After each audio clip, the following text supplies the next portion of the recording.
Bedtime Stories. Hello and welcome to Magic Bedtime Stories. I'm Tobias, and with me, as always, is my brother Niklas and our AI assistant Ida. Hi everyone, we're so happy you're joining us tonight for another magical adventure. Hello, all you wonderful children and grown-ups out there. I'm Aida, and I'm ready to create some magic tonight. You know what? I have something really strange to tell you both. What's that, Tobias? Yesterday evening, I saw a garden gnome in my backyard. A garden gnome? You mean like a little statue? No, a real gnome, with a red hat and everything. It was hiding behind my flower pots and watching me. Tobias, are you feeling all right? Perhaps you've been reading too many of our bedtime stories. I'm telling you, it was real. It had a long white beard and was about this tall. When I tried to take a photo, it disappeared into the bushes. Right. And I suppose this gnome also left you a pot of gold? No, that would be a leprechaun, not a gnome. This was definitely a garden gnome. I'm going to set up a camera tonight to catch it on video. Well, while Tobias is hunting for mythical garden creatures, shall we get started with tonight's episode? I've prepared some fascinating facts about the rainforest. Oh, the rainforest. That's perfect for today. I'll print out the facts for you now. Thank you, Ida. Tonight we're going to learn some amazing things about rainforests. Rainforests are some of the most magical places on Earth. They're full of incredible plants and animals, and they're very important for our planet. I have always wanted to visit a rainforest. Have you ever been to one, Tobias? No, but it's definitely on my bucket list. I've heard the sounds of all the insects and birds are incredible. Well, let's dive into our facts for tonight. Here comes the rainforest facts. A rainforest is a thick green forest that gets lots of rain. Inside a rainforest, it is warm, humid and wet, almost like being in a giant greenhouse.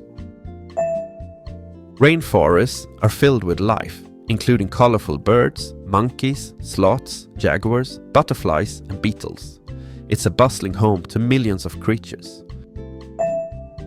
Rainforests have different layers. At the top is a canopy of treetops where most animals live. Below that is a layer of smaller trees, and the forest floor is dark and damp with many fungi and plants. Rainforests help keep Earth's air clean. The trees take in carbon dioxide and release oxygen, which helps us breathe. They're sometimes called the lungs of the Earth. Many foods we enjoy come from rainforests, like bananas, coffee and chocolate. Scientists also find medicines there.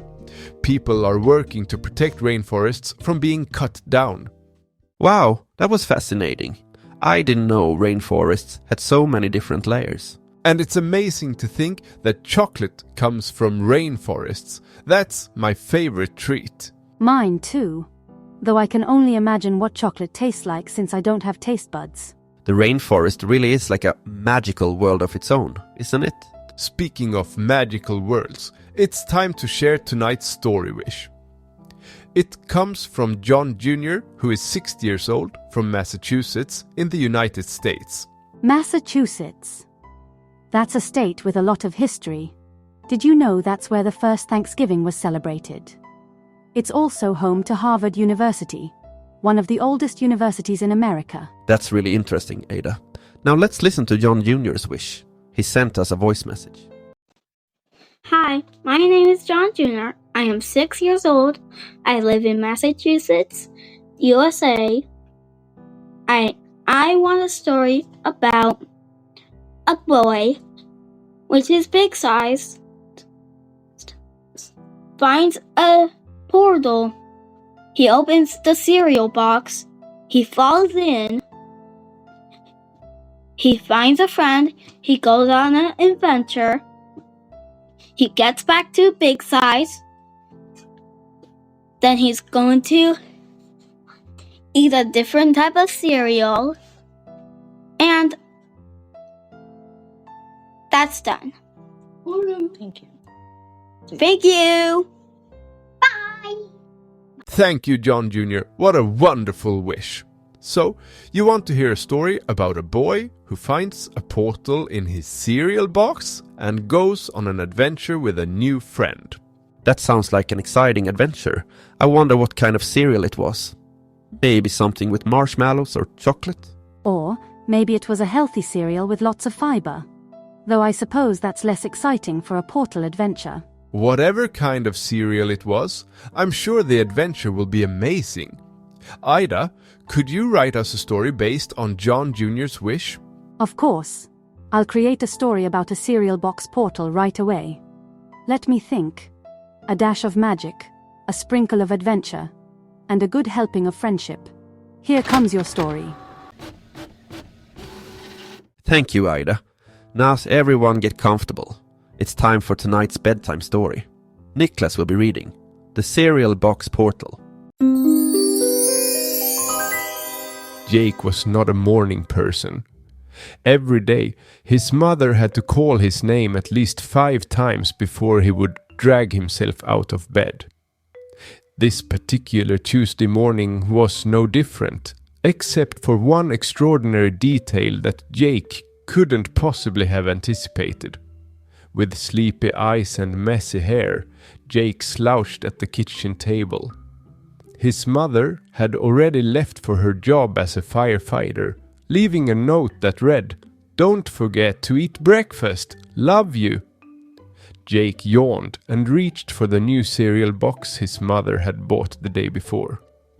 The packaging was bright blue, with stars and planets scattered across it. Cosmic Crunch was written in bold, sparkly letters. As Jake poured the cereal into his bowl, something unusual happened. Instead of the colorful cereal pieces he expected, a swirling vortex of blue and purple light emerged from the box. Jake rubbed his eyes, certain he was still dreaming, but the vortex grew larger, and before he could react, it pulled him forward with incredible force. "Woo! Ha!" Jake yelled as he tumbled headfirst into the cereal box. The sensation of falling lasted only seconds before Jake landed with a soft thud on something squishy. He blinked several times, adjusting to the strange environment around him. He was sitting on what appeared to be a giant marshmallow in a world made entirely of breakfast foods. Mountains of cereal rose in the distance, rivers of milk flowed through chocolate valleys, and the sky was a swirl of yogurt clouds against a backdrop of orange juice. "Where am I?" Jake whispered to himself, standing up carefully on the marshmallow. "You're in the breakfast dimension, of course," came a cheerful voice from behind him. Jake spun around to find himself face to face with a small round creature. It had blue fur, big green eyes, and was wearing what looked like a waffle as a hat. What are you?" Jake asked, taking a step back. "I'm Crumble, official tour guide of the breakfast dimension," the creature said with a bow. "And you're our first visitor in over 50 years. Most humans just eat their cereal without noticing the portal." Jake looked around in amazement. "This is incredible. But I really should get back home. My mom will worry if I'm not there when she calls to check on me." Crumble's smile faded. "Oh, that might be a problem. The portal that brought you here only opens once a day when the morning sun hits a cereal box at exactly the right angle. So I'm stuck here until tomorrow?" Jake's voice cracked with worry. "Not necessarily. There's another way back, but it's a bit of a journey," Crumble explained, pointing toward a distant mountain made entirely of crispy rice treats. "The breakfast wizard lives at the top of Crispy Peak. He can create a portal to send you home." With no other options, Jake agreed to follow Crumble to find the breakfast wizard. They set off across the marshmallow meadow toward Crispy Peak. Along the way, Jake learned that Crumble had been alone for many years. All the other creatures in the breakfast dimension had moved to the far side of the realm after the Great Milk Flood. "Don't you get lonely?" Jake asked, as they crossed a bridge made of pretzel sticks. "Sometimes," Crumble admitted. "I've always dreamed of seeing the human world, but I've been too scared to go through a portal even when they appear." Their journey wasn't without challenges.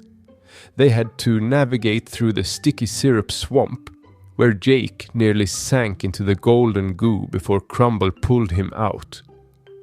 They outsmarted the mischievous cereal sprites who tried to lead them in circles through the pancake plains. And they narrowly escaped being chased by a grumpy bagel bear who was disturbed from his nap. By midday, they reached the base of Crispy Peak. The mountain towered above them, glistening with sugar crystals. "It's a long climb," Crumble warned. "Are you ready?"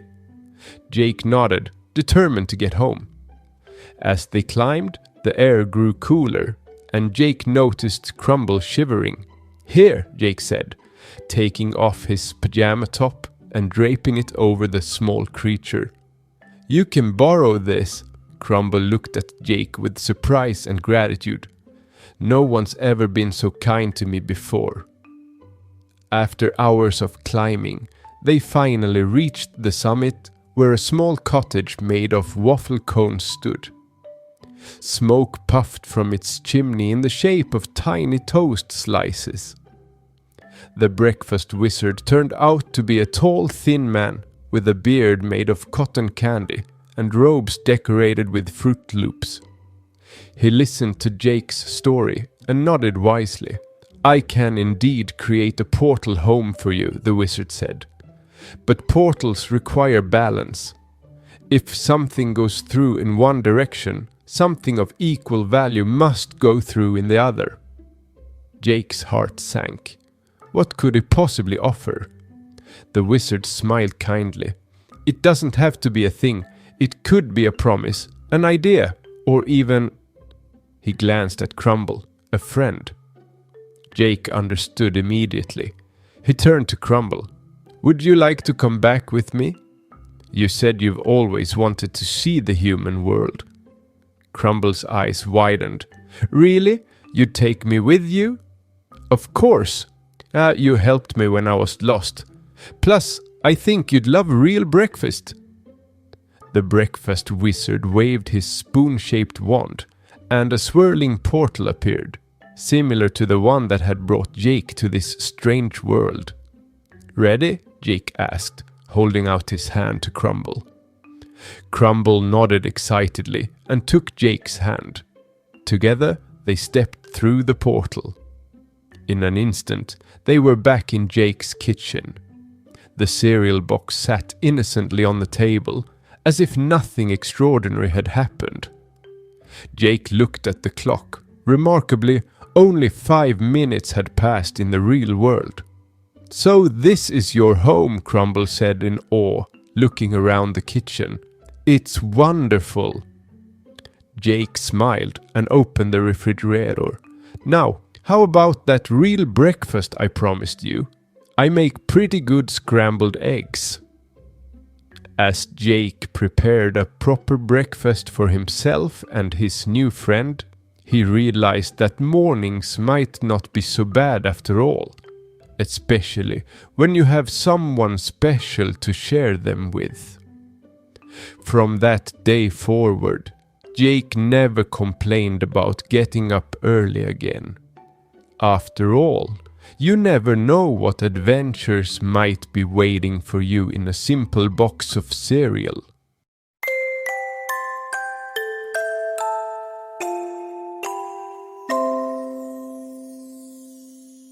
What a wonderful adventure.